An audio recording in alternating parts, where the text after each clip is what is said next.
রাধে রাধে বন্ধুরা, কেমন আছো তোমরা সবাই? আশা করি সবাই খুব ভালো আছো। আমরাও কিন্তু ভগবানের কৃপায় ভালোই আছি। আমার নতুন আরও একটি ব্লগে তোমাদের সবাইকে জানাই অনেক ভালোবাসা, অনেক স্বাগত। প্লিজ বন্ধুরা, আজকে ভিডিওটি স্কিপ না করে পুরো ফুল দেখার অনুরোধ রইল। আশা করি আজকের ভিডিওটি তোমাদের ভালো লাগবে। আমি কিন্তু সকালে উঠে আশিবাসি কাজ করে স্নান করে এই যে চলে এসেছি। আর প্রতিদিন আমার কাজ শিবজি, তুলসীজি, সূর্য দেবতা তিনজনকে জল অর্পণ। আজকে কিন্তু একটু বেলা করে উঠেছি, কেননা আজকে তো ছেলের স্কুল নেই, স্কুল ছুটি। সেই জন্য একটু লেট করে উঠেছি। আর শীতকালে বেলা তো একদমই যেন তো ঘুম থেকে উঠতে ইচ্ছা করে না, মনে হয় যেন কম্বলের মধ্যে বসেই থাকি, এত মানে ঠান্ডা যেন না। আর এই শীতকালটা গেলে না আমার ভীষণ ভালো হয়, মানে ঠান্ডায় কোনো কাজ তো করতে ইচ্ছা করে না, আর বিশেষ করে ঠান্ডায় ঘুম থেকে উঠতে ইচ্ছা করে না। তা কালকে রাত্রিরে একটু হালকা হালকা গরম লেগেছিল। কি বলো তো, আমাদের এখানে ভোরবেলার দিকে ভীষণ ঠান্ডা পড়ে, আর দুপুরবেলা যখন রোদ ওঠে তখন আবার একটু গরম গরম লাগে। কম্বলের কভারটা খুলে রাখলাম। সকালে কিন্তু আশিপাশি কাজ তো হয়ে গেছে। এখন ভাবছি ঘরটা গুছিয়ে নিই, তারপরে ওই সকালে আজকে একটু মানে মটরের লুচি করব, মটরের কচুরি যাকে বলে সেটা করব। আগের দিন মটরের কচুরি বানিয়েছিলাম, সেটা আমার ছেলের খুব ভালো লেগেছিলো, তাই ভাবলাম যে আজকেও বানাবো। তা আজকে তো ভাত রান্নার অত তাড়াহুড়ো নেই, সেই জন্য একটু লেট করেই রান্নাবান্না করতে যাচ্ছি। গোপাল সোনা কিন্তু ঘুম থেকে উঠে ওই দেখো গাড়ি নিয়ে খেলা করছে। এখন ঘরটা সুন্দর করে গুছিয়ে নেব। আর ঘর বাড়ি গোছানো গাছানো থাকলে যেন তো একটা মনে মানে শান্তি শান্তি ভাব লাগে। আর যতক্ষণ ঘর বাড়ি গোছানো না থাকে আমার যেন তো একদম ভালো লাগে না। সেই জন্য আমি মানে তাড়াতাড়ি হয়ে করে একটু ঘর গোছানোর চেষ্টা করি। আর ছেলে বাড়িতে আছে, বেশিক্ষণ তো ঘর গোছানো থাকবে না, একটু পরে আবার এই কম্বল টম্বল সব নিয়ে এলোমেলো করে বসে থাকবে। তবুও যেটুকু সময় গোছানো থাকে। এই দেখো, তোমাদেরকে বলেছিলাম না এই কম্বলটা নিয়ে কিন্তু এখানে বসেছিল, এখন আবার বাইরের দিকে গেছে। এই যে কম্বলটা ভাঁজ করে রাখছি, একটু পরে এসে কিন্তু আবার বসবে। আর কী বা করবে এত ঠান্ডায়, ঠান্ডায় আবার কম্বল ছাড়া যেন তো বসেও থাকতে ইচ্ছা করে না। যখন কেউ বসে থাকে পায়ের পরে একটু কম্বল দিয়ে বসলে ভালোই লাগে। এখন তো শীতকাল, সেই জন্য আর কিছু বলছি না। একটু চা বসিয়ে দিচ্ছি। সকালে কিন্তু গোপাল সোনাকে একটু কাজু আর বাদাম খাওয়ানো হয়েছে। সকালে গোপাল সোনাকে কাজু আর বাদাম খাইয়েছি বলে সেই জন্য এখন একটু চা বানিয়ে নিচ্ছি। ওই যে গোপাল সোনাকে না দিয়েতে কিছু খাওয়া হয় না, সেই জন্য সকালে গোপাল সোনাকে কাজু বাদাম দিয়ে এখন একটু চা খেয়ে নেব, তারপরে আবার অন্য কাজবাজ করব। যেদিন সকালে ভাত রান্না না থাকে সেদিন কিন্তু রান্নার অতটা মানে তাড়াহুড়ো থাকে না। যেদিন ভাত তরকারি সব রান্না করতে হয় সেদিন কিন্তু অনেক তাড়াতাড়ি রান্না করতে হয়। আর ছেলের স্কুল আছে বলে রান্নার অতটা তাড়া নেই, একটু ধীরে সুস্থে করলেই কিন্তু হয়ে যাবে। আমি কিন্তু গুড় দিয়ে চা বানিয়েছি। গুড় দিয়ে চা খেতে দারুণ লাগে। শুধুমাত্র 1 কাপ বানিয়েছি আমার জন্য। আমাদের বাড়িতে কিন্তু আমার বর, আমার ছেলে এরা কিন্তু কেউ চা খায় না, শুধুমাত্র আমিই চা খাই। আর শীতের বেলায় যদি 1 কাপ ধোয়া ওঠা গরম গরম চা হয় তাহলে তো দারুণ লাগে। আমার তো মনে হয় শীতকালে 1 কাপ গরম চা খেলে কাজের একটা এনার্জি চলে আসে। এই যে মটর দেখো সেদ্ধ করতে বসিয়ে দিয়েছি। আজকে এই মটর দিয়ে কচুরি বানাবো। মটরটা কিন্তু ভালো করে সেদ্ধ করে নিয়েছি, তারপরে মিক্সিতে ভালো করে পিষে নেব।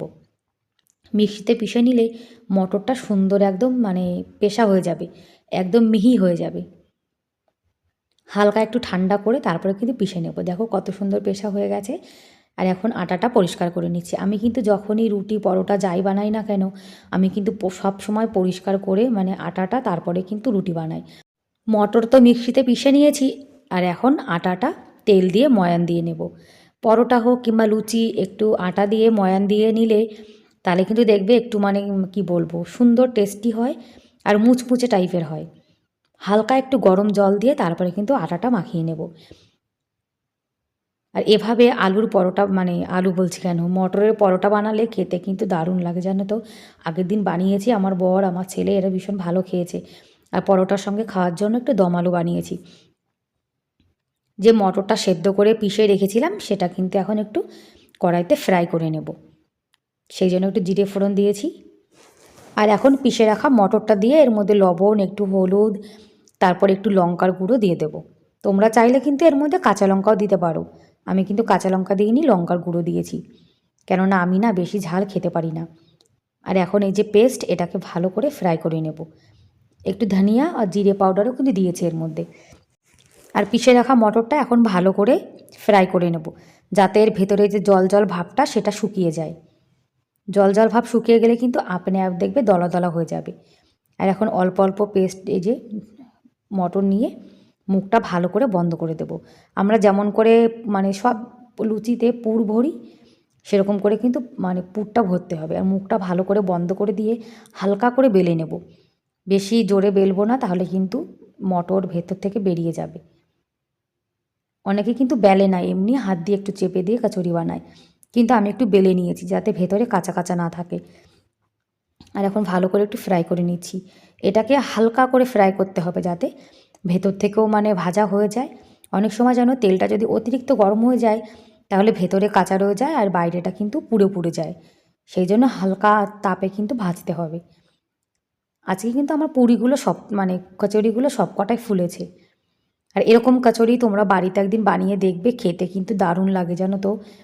আর একবার যদি বানাও তাহলে বাচ্চা হোক কিংবা বড় হোক সবাই কিন্তু ভীষণ মানে কি বলবো খুশি হয়ে খাবে। আমার ছেলে তো কচুরির ফ্যান হয়ে গেছে। আর বন্ধুরা, তোমরা এখনও পর্যন্ত যারা ভিডিওটি দেখছো, তোমাদের আজকের ভিডিওটি কেমন লাগলো কমেন্ট করে কিন্তু অবশ্যই জানিও। আর ভিডিওর কোনো অংশ যদি তোমাদের একটু হলেও ভালো লেগে থাকে তাহলে প্লিজ একটা লাইক করে দিও। আর আমার চ্যানেলে তোমরা আজকে যারা নতুন আর ভিডিওটি দেখছো, তোমরা যদি এরকম ভিডিও দেখতে ভালোবাসো তাহলে কিন্তু চাইলে আমার এই ছোট্ট চ্যানেলটিকে সাবস্ক্রাইব করে আমার এই ছোট্ট পরিবারের পাশে থেকে যেতে পারো। আর এই কাজটি যারা অলরেডি করে দিয়েছো তাদেরকে অসংখ্য ধন্যবাদ। তোমরা যারা আমার ভিডিও দেখো, সুন্দর সুন্দর কমেন্ট করো, তোমাদেরকে কিন্তু অনেক অনেক ধন্যবাদ, অনেক ভালোবাসা জানাই মন থেকে।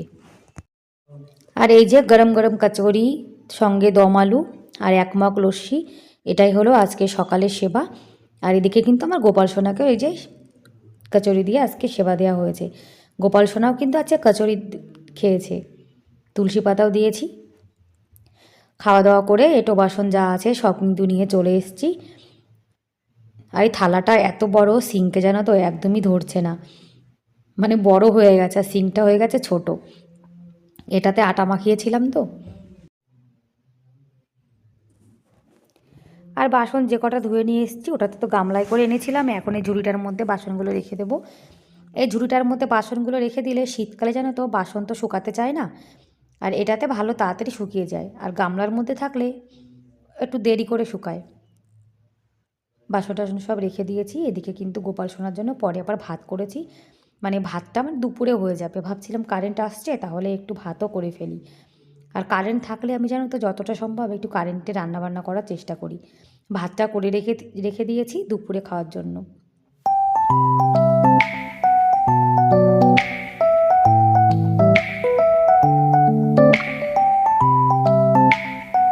গ্যাস ওভেনটা এখন ভালো করে পরিষ্কার করে নিচ্ছি।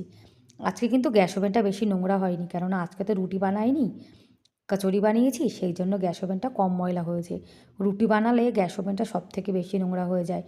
আর কড়াইতে যে তেলটা রয়েছে সেই তেলটা কিন্তু এই যে গ্লাসটার মধ্যে ঢেলে তারপরে বোতলে ঢেলে রাখছি। আবার যখন লুচি পরোটা কিছু বানাবো তখন কিন্তু এই তেলটা ইউজ হয়ে যাবে। ব্যাস বন্ধুরা, তাহলে আজকের মতো এ পর্যন্তই। Bye bye.